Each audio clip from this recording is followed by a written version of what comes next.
Hey babe, welcome back. Thank you once again for joining us. Just remember, I have no medical background. I am not a psychologist. I'm just a girl who's lived life and happy to share her experiences. Enjoy.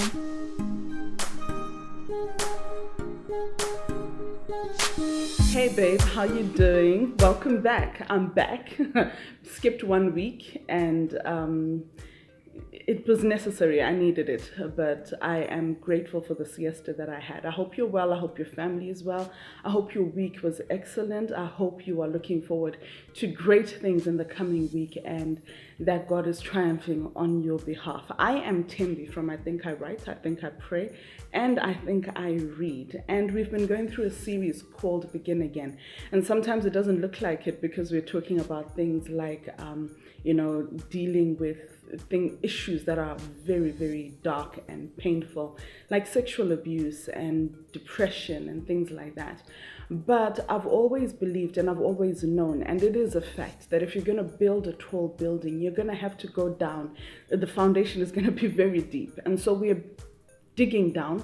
We're dealing with the things that hurt us so that we can be able to grow, so that we can be able to grow steadfast and firm without anything that is harassing us, anything that is, destroying us, anything that is weighing down on us. So with that being said, today I'm talking about, dealing with sadness, mourning, and grief.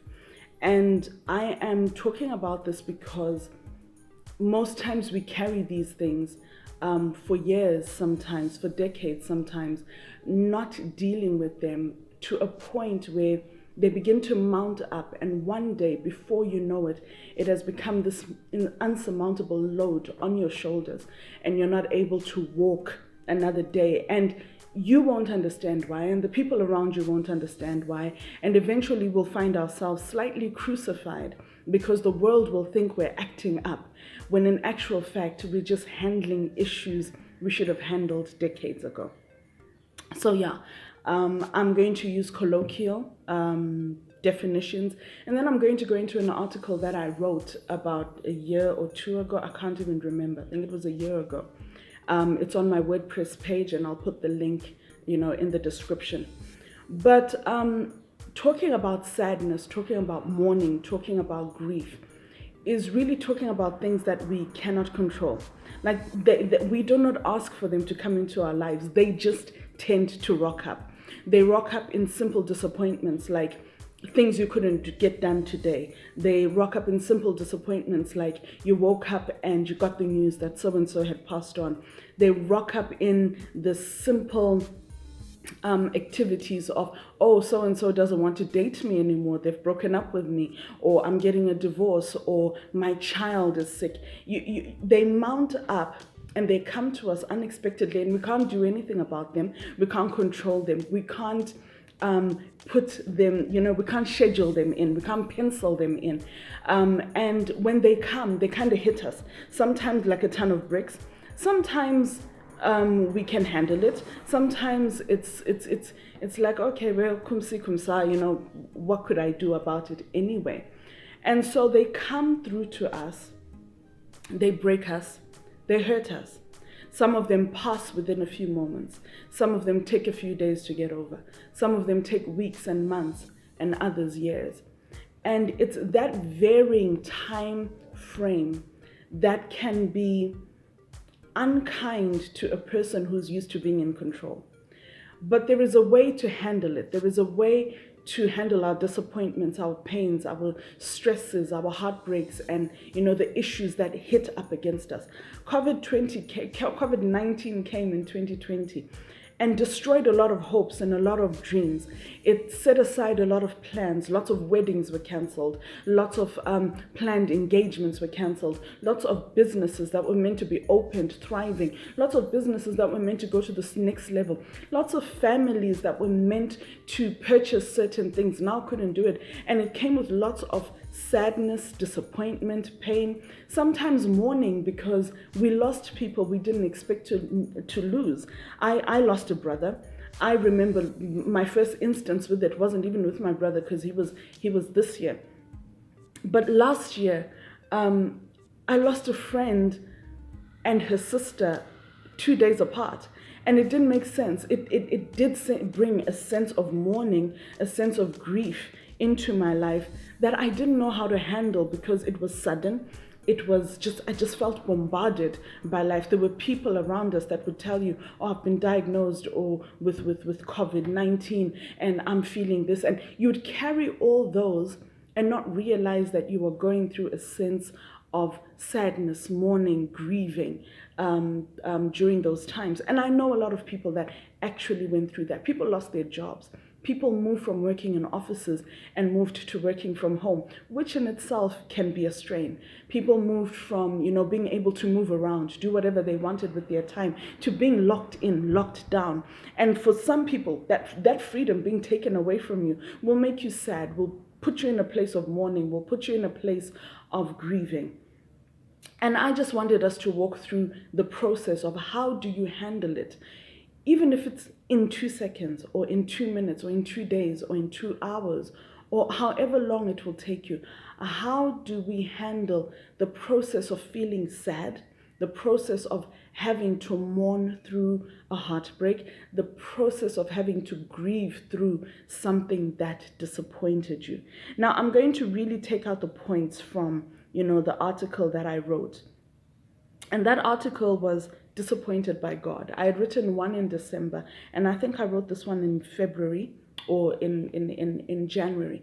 And I'd gone through one of the toughest, points of my life, a point that I felt other people were ignoring, a point that I felt people didn't want me to talk about.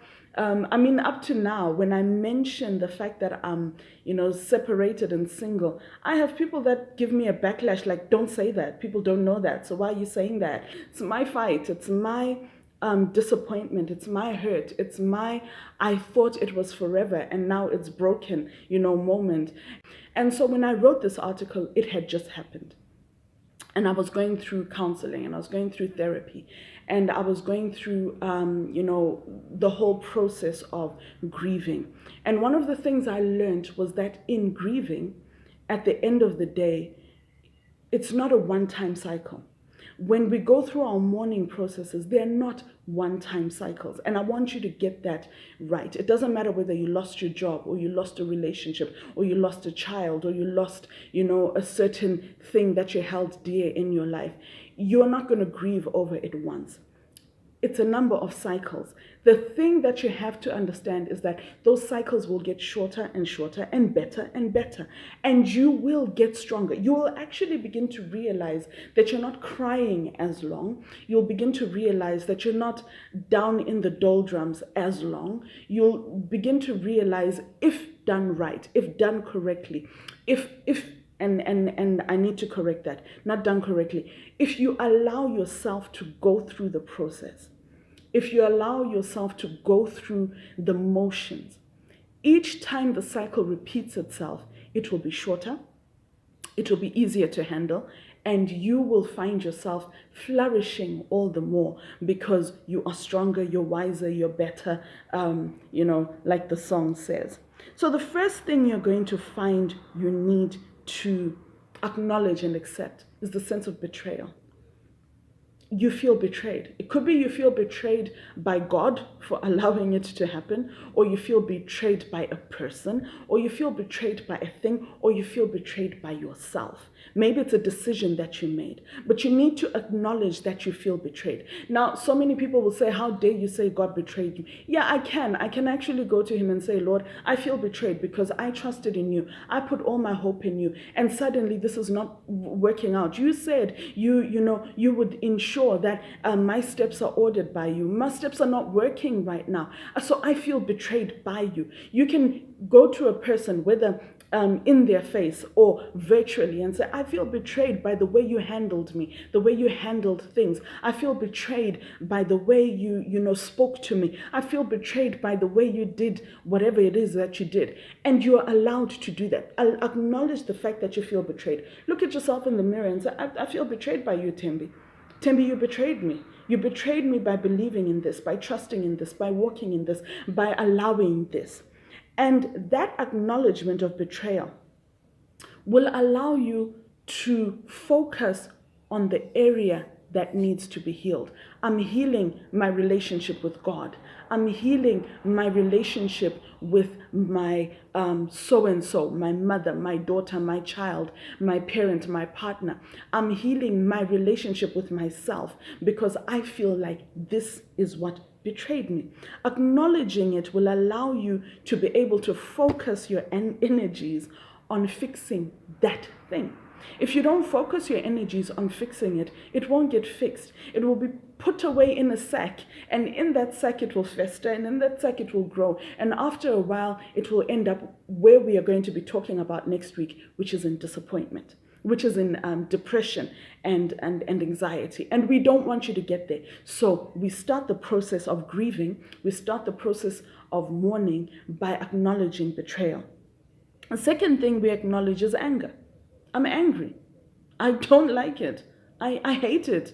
I think it's unfair. I think, it shouldn't have been done. My friend Tsatsa taught me, and she said to me, Thembie, it's okay for you to say, it sucks. I hate it. Lord, this sucks. This happened. It sucks. I hate it. I don't like it. I'm angry. And in doing that, you are telling the feeling what it is. And once that feeling knows what it is, it will behave itself appropriately. It's anger. Because sometimes anger can come out in resentment, bitterness. It can come out in abrasion. It can come out in an attitude. It can come out in you being, a weird kind of character that is just, abrasive with the whole world. No, I'm angry. Simple. Just put it out there. I'm angry. I'm angry with God. I'm angry with so-and-so. I'm angry with myself. Put it out there.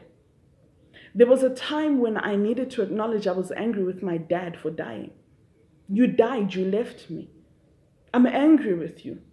And only then was I able to then go back and say, okay, well, you kind of didn't have a choice, but okay, But I could acknowledge that anger, and that anger should be acknowledged. Call it what it is, and you'll be able to deal with it as it is. The other stage that you'll find in grieving is the stage of bargaining and begging. Yeah? Something has happened. It's harsh, it's hard, it's unfair. And what you then do is you begin to say, no, maybe we could try. Maybe we could do this instead. Maybe he's not dead. Maybe it's not dead. Maybe I didn't mess up. And you begin to bargain and you begin to beg. Beg for a certain thing to come back into your life. Beg for things to remain the same. Beg for things to sit in the same order. But they're not. They no longer are. It's no longer the same. It's no longer thriving. It's broken. It's dead. It's decaying. And you need to acknowledge that. And stop trying to make it okay. Dr. Caroline Leaf says, you cause brain damage to yourself when your brain tells your surroundings what they are not. So the table is broken, and your brain keeps saying, no, this table is not broken.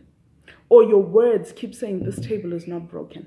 What's going to happen at the end of the day is that your brain is going to go into a misfire, into a miscalculate. Like, what are you saying? It is broken.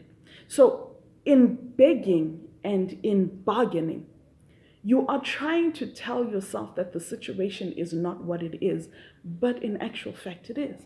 That's why it's so important for you to acknowledge the betrayal, acknowledge the anger, so that you don't get to positions of having to bargain. Okay, maybe he didn't die. Maybe she didn't actually die. Maybe she's somewhere, because I'm a novelist. So maybe she faked her own death and she's in Paris somewhere. And maybe if I go to Paris, you're bargaining, you're begging for something that is not a reality to become a reality. One of the first lessons I had against begging and bargaining was when my dad died. I was 9 years old, and at that point, maybe children were not allowed at funerals. But my mom is a psychiatric nurse, and she believed in certain things or believes in certain things. And one of the things we were allowed to do was to attend the funeral and actually do body viewing. Now, I got rid of the bargaining and begging mentality at that point because in body viewing, I got to lean over, kiss my dad, taste the salt, and feel the cold on my lips. Therefore, that was it. He died. It became such a reality of the fact that he's not coming back. You tasted the embalming fluid, which was salty, and you felt the ice cold nature of his corpse. So, babe, daddy's gone. Daddy's not coming back.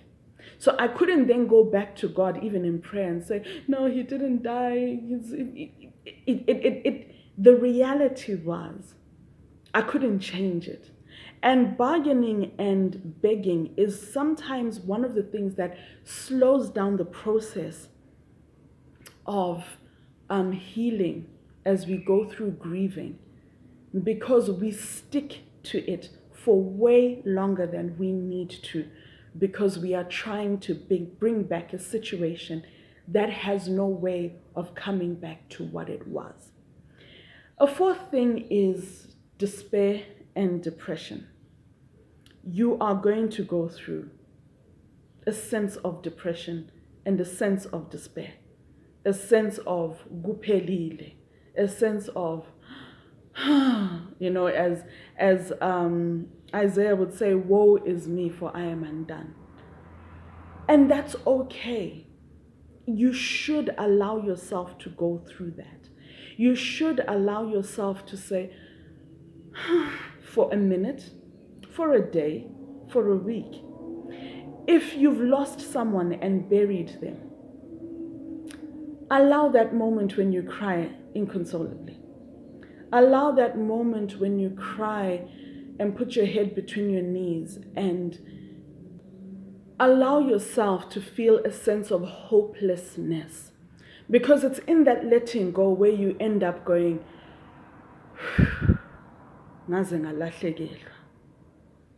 and that is not a sense of defeat. It is not defeat. It's an acknowledgement that, yeah, it happened. And it allows you to begin the process of planning your new life outside of what has happened, outside of the job you just lost, outside of the parent you just buried, outside of the child you just whose relationship with you has just broken because they've made a bad decision, outside of whatever it is that you have had to face. Getting to the point of despair and depression is inevitable. But when you get to it, allow it. Just say, okay, it happened. And you will find that that load will fall off. And then we will learn on what to fill it up with. Because after that, you have to find something to fill it up with. That point will also bring you to a point of loss and acceptance. You will accept that you've lost it. I write in my book, Loved and Lost, that, at the end of the day, things come and things go. To everything, there is a time and a season, a purpose for everything that is under heaven. And you get to a point after you've allowed despair and depression or yourself to walk through that, where you realize, okay, I had this, I lost it, it's gone, and I can't do anything about it. Okay, what next? So after we've been in despair and depression, we accept the loss. And when we accept the loss, we end up in a place that is called acceptance and adjustment. We accept that it has happened and we adjust. It's not here anymore. I don't have that income anymore. I don't have that house anymore. I don't have that relationship anymore. That person is not in my life anymore. How do I adjust? Some people, if they've lost a person through death, will find a picture and once in a while have a conversation with it. It's not that they believe that they can talk to the dead. They're adjusting to the fact that you're not here when I still need you. Some people, because they don't have a job anymore, will find a business or something to sell. Some people, they've accepted it, they're adjusting. Some people, because they don't have a certain relationship anymore, will either learn to love themselves or they will find new relationships, whether it be the same type or a different type of relationship, but they will adjust. It's getting to the adjustment phase that you want to do as quickly and as amicably as possible, without ruining yourself, without ruining the people that are around you. But remember, this whole process is continuous. It will happen again. It will become shorter. It has to become shorter. It's becoming shorter is teaching you that you are actually getting better. Where you were crying over, what happened for a week, you begin to cry over it for a day. You begin to cry over it over a few hours. You begin to cry over it over a few minutes. You get to a point where you're like those women that just stand there and go, mm-hmm, and you're done. You've just gone through a whole process, standing right there and clapping your hands. And we want you to get there. We want you to get to a point. I want you to get there. I want you to get to a point where the things that happened to you 10 years ago, a year ago, a week ago, don't bog you down. As long as they've bogged you down in the past. They don't depress you as long as they've depressed you in the past. They don't make you feel hopeless the way they made you feel hopeless in the past. Now, one thing that I have to say is that this grief process has no order. I may have ordered what I've said, but it has no order. You can move from betrayal to acceptance to loss to despair to anger. Just like that. It's so haphazard sometimes. You have no way of knowing what's coming. But the point is, as you allow yourself to heal through that process, notice the time phases. The phases must go down. Where I spoke about my anger for 2 hours, I must get to a point where it's no longer necessary to speak about it. And where I spoke about my pain for months, I must get to a point where I find it no longer necessary to speak about it because I've adjusted and I have accepted and I have moved on. It's not easy to handle sadness. It's not easy to handle mourning, and it's not easy to handle grieving, but it is possible. And if it can be done in my life, it can be done in your life, because God is not a respecter of persons, but of principle. And He will ensure that when you cry out to Him and you say, Lord, I'm going through this, I'm angry, I feel betrayed, I feel depressed and in despair, I feel lost, I feel like you've allowed me to lose, God will come in with healing in His wings. That's what the Bible says. The Son of Man will come in with healing in His wings, and He will heal you. I hope this has been helpful to you, because sometimes we brush aside loss, we brush aside pain, we brush aside our sadness, our mourning, our grieving, because the world has told us to toughen up. The world has taught us that we are stronger than we think we are. Yes, we are, but strength is made. It's not inert. It's not in there. It's not inbuilt. Strength comes as we work on certain things. God bless you. I love you. I pray this made sense to you, and I pray that you find yourself in a position where you're healing from past hurts, past losses, past sadness, past even current mourning and grieving. And we will see you next week. Please like, subscribe. Next week we're talking about depression and anxiety, and I will share my journey through that and through my years of recovery and my years of actually struggling through that season and that portion of life. I love you. God bless you. Please like, subscribe. See you next week. God bless.